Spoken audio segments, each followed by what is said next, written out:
Alright guys, so this week is going to be a really crazy week, and what we are doing is very important.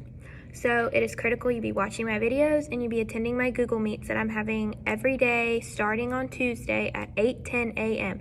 If this does not work for you for whatever reason, you need to email me directly and we will schedule a time. It is required you attend at least one Google Meet this week because the last time we did an essay, no one in remote showed up to my Google Meet and most of you failed. So it is now required that you attend at least one Google Meet this week because we are doing another writing assignment. This week we're going to be doing an expository essay. You're going to need to watch my lecture to read the prompt. But a couple of things I wanted to go through today. Let me look and see if I can find it on here. Okay, so I'm going to shortly kind of go through the lecture today because I think it's important that you guys kind of get a better explanation of what we're doing.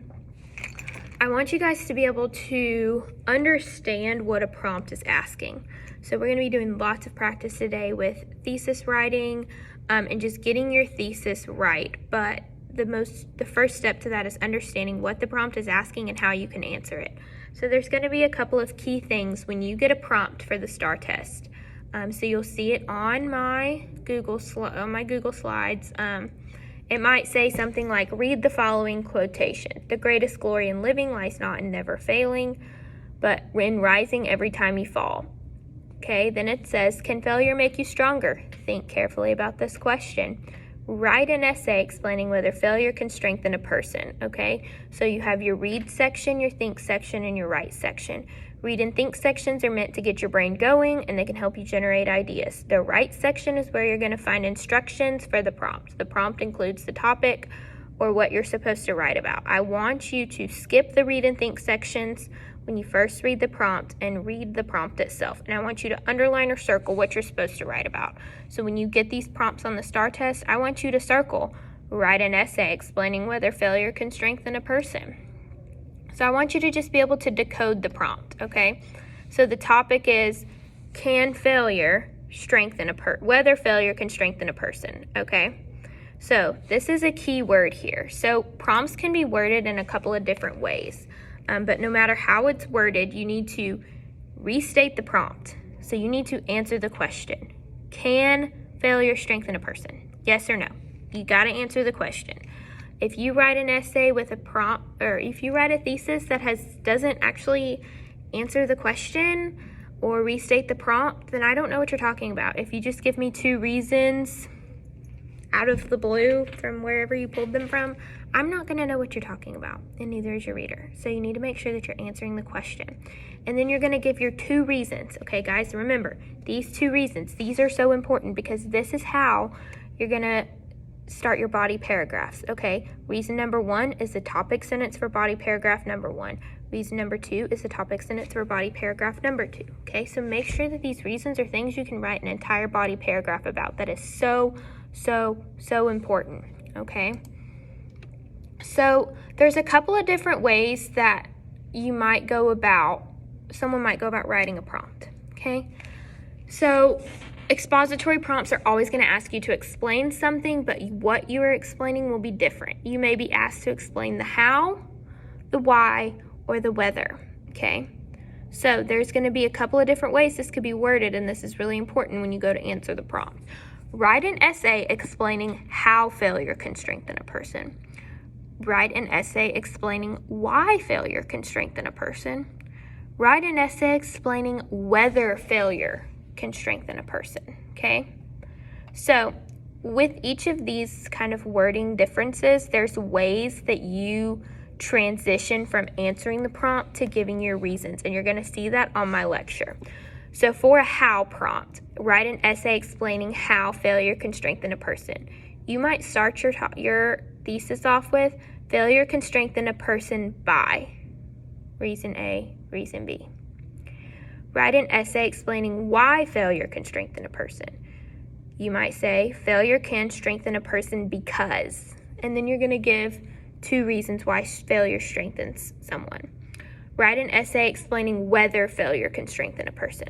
So the whether prompt is going to be different than the other two because it is asking you whether or not, yes or no, failure can strengthen a person. The other two, they're telling you, failure strengthens you. I want you to tell me how or why. This one wants you to answer.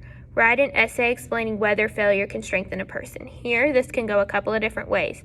You could say failure can strengthen a person because, or failure cannot strengthen a person because, okay? And note, no one is saying I, me, we, or you. I will take 10 points off of your test grade if you use I, me, we, or you. Okay, I'm not playing. I'm done with the personal pronouns. You don't need to be using them. Okay, we're ripping off the Band-Aid, guys, so make sure that you're not using those. Okay, so in our practice thesis statement that we're kind of working with today, we're going to restate the prompt. And it's either going to be, okay, so this prompt is a weather question. So you're going to tell me yes or no. Can failure or can failure not strengthen you, okay? So you might say failure can strengthen a person or failure cannot strengthen a person. And then you're going to give those reasons, okay? Failure can strengthen a person because they learn from their mistakes, and failure reveals one's abilities.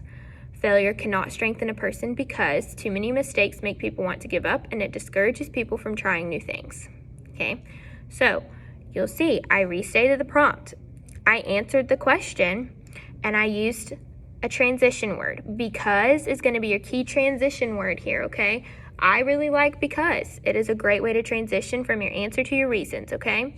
So make sure that you're using those smooth transitions, and this is why it's going to be so important for you guys to get on Google Meets, because I can't help you. Like, I don't know what kind of questions you guys have. This is why I try to make these videos after first period, because I can at least kind of have a good idea of what people are struggling with. So we are going to have a thesis statement practice on Google Classroom, and I want you guys to go do that. Okay, so if you want to pause this and start it again, that's great. But only take about 5 minutes to do that and get that turned in. Okay. Make sure that you're using your correct transitions. For the first one, write an essay explaining whether money can buy happiness. Okay, that's asking you whether or not, yes or no. Money can, money cannot. You're going to use because. Okay, there's a whole chart on my lecture, so make sure you're going to check that out. Okay, and then we're going to have, there's a worksheet called Creating a Thesis for Your Essay.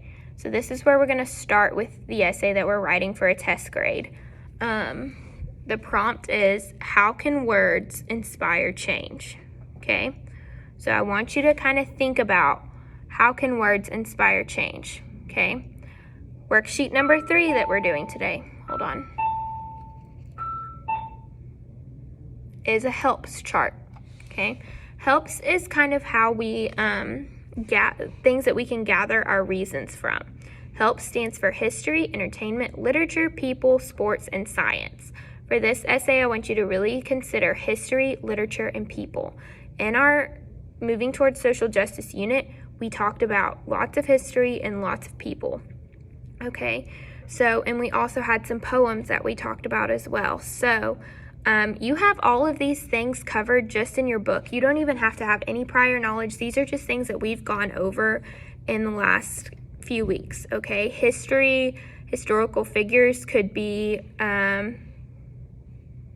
Martin Luther King's I Have a Dream speech.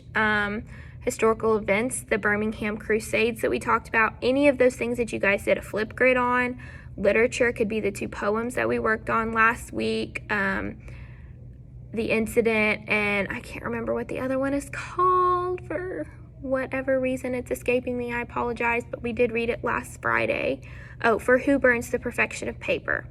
Okay, and then for people, actors, musicians, authors, athletes, scientists, doctors, political figures. So how can words inspire change? You may think about some civil rights, some really important civil rights people. Martin Luther King. You could talk about, we read The Many Lives of Hazel Bryan as well, or you were supposed to read that. It's in our book. If you haven't read it, I suggest you do. That would be a good one. And I just want you to think about that and fill out that helps chart that's on Google Classroom. We are going to circle back to the thesis statement tomorrow. I did not get through it in class today, so make sure I'm going to stop y'all here for today too. This is just kind of my run through of our lecture, but it is so important that you guys get on Google Meets. I can only do so much for you when I'm just kind of restating what I did in first period. I want to be able to help you guys in real time and answer your questions that you're struggling with, okay? So make sure you're getting on my Google Meets and have a great week.